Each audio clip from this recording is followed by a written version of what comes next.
Carrément Oh là l'international. Les ouvriers sont beaucoup plus sympas que leurs patrons. Ce n'est pas une nouvelle déclaration de Jean-Luc Mélenchon, hein, c'est une découverte scientifique américaine.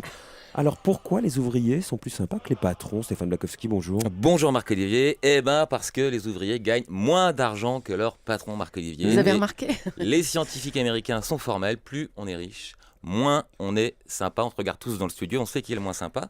C'est le professeur Krauss de l'université de San Francisco qui défend cette thèse. Alors, selon lui, quand on a de l'argent, en fait, on s'intéresse beaucoup moins à son prochain. On s'intéresse moins à ce qu'il pense et à ce qu'il ressent, tout simplement parce que pas besoin d'être sympa, puisque on peut, en payant, s'offrir ses services. Donc, c'est pas uniquement un truc de caprice de milliardaire, hein, pour ramener ça à la vie courante. Prenons un exemple.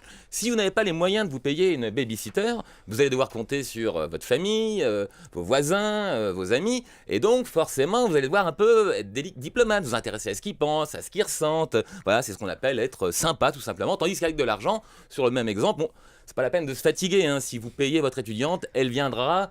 Sauf si vous êtes vraiment odieux, mais pas la peine d'être agréable une fois que vous l'avez payé. Alors, pour étayer sa thèse, le professeur Krauss donc, a fait des tests.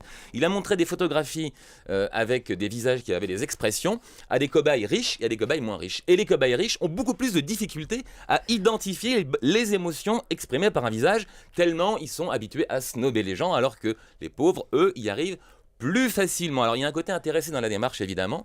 Mais en même temps, voilà, être sympa à charge de revanche, ce qui est un peu leur démarche, ça s'appelle la solidarité. Donc, ouais, même vous, Marc-Olivier, hein, depuis que vous avez quitté la télé et que vous gagnez beaucoup moins à la radio, tout le monde le reconnaît, vous êtes devenu beaucoup plus sympa.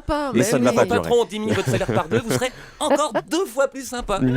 Autre chose? Non, pas par 3 fois plus sympa, mais bon. Allez, revenez tout à l'heure après 9h.